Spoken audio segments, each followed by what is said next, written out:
7 தமிழ் பொறுப்பும் பொது நலமும்.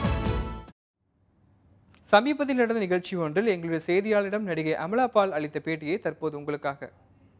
கல்யாணத்துக்கு அப்புறம் என்ன மாதிரி மூவிஸ் இப்போ தமிழ்ல நீங்க சைன் பண்ணிட்டு இருக்கீங்க? நான் தமிழ்ல இன்னும் ஒன்றும் சைன் பண்ணல. மை லாஸ்ட் மூவி வாஸ் வேலையில பட்டதாரி. இப்போ நான் வந்து ஒரு ரொம்ப இன்ட்ரெஸ்டிங்கான ஸ்கிரிப்ட் கேட்டிருக்கேன். And I'm going to do that film. But அது வந்து ப்ரொடக்ஷன் ஹவுஸ் கூடிய சீக்கிரம் அனௌன்ஸ் பண்ணுவாங்க. மில்லி அப்படிங்கிற ஒரு மலையாள மூவில நீங்க இப்போ பண்ணியிருக்கிறதா, வித்தியாசமான கதாபாத்திரத்தில் பண்ணியிருக்கிறதா தகவல் வெளியா இருக்கு இல்லையா? Tell me about that character. எந்த மாதிரி இன்ட்ரெஸ்டிங்காக இருக்கு அந்த? மில்லி வந்து 23rd ரிலீஸ் ஆகுது. என்னோட கரியரில் வந்து ரொம்ப இம்பார்ட்டண்டான ஒரு மூவி. ரொம்ப ஸ்பெஷலான ஒரு கேரக்டர். அது வந்து என்னென்னா, ஐ திங்க் மைனாக்கு அப்புறம் ஒரு டைட்டில் ரோல் பண்ணுறேன். ஸோ எனக்கு வந்து லைஃப் அண்ட் சோல் கொடுத்து பண்ணுற ஒரு கேரக்டர்னு சொல்லலாம். அது வந்து என்ன ஸ்பெஷல் என்னென்னா, இந்த படம் பார்க்கும்போது பார்க்குற எல்லாருக்கும் அவங்க தான் மில்லின்னு தோணும். எல்லாருக்கும் ரிலேட் பண்ணுற முடிய ஒரு கேரக்டர். ஒரு ரொம்ப இன்ஸ்பைரிங்கான ஒரு கேரக்டர்.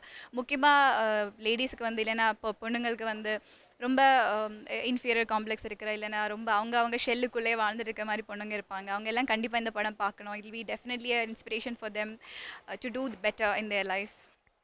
ஒரு டைரக்டர் கல்யாணம் பண்ணிட்டு இருக்கீங்க. அவர் கூட சேர்ந்து நடிக்கிற ஐடியா இருக்கா? இல்லை இப்போ உங்க தம்பி மூவில நடிக்க வரதா தகவல் வெளியா இருக்கு. அதை பத்தி? இல்லை அண்ணன் அப்படியெல்லாம் இல்லை. அந்த டைரக்டர் வந்து அவரை பிடிச்சிருந்தது. ஸோ டைரக்டர் வந்து கேட்டாச்சு ஒரு ரோல் பண்ணுமான்னு. So it's just doing it. It's just as a time pass.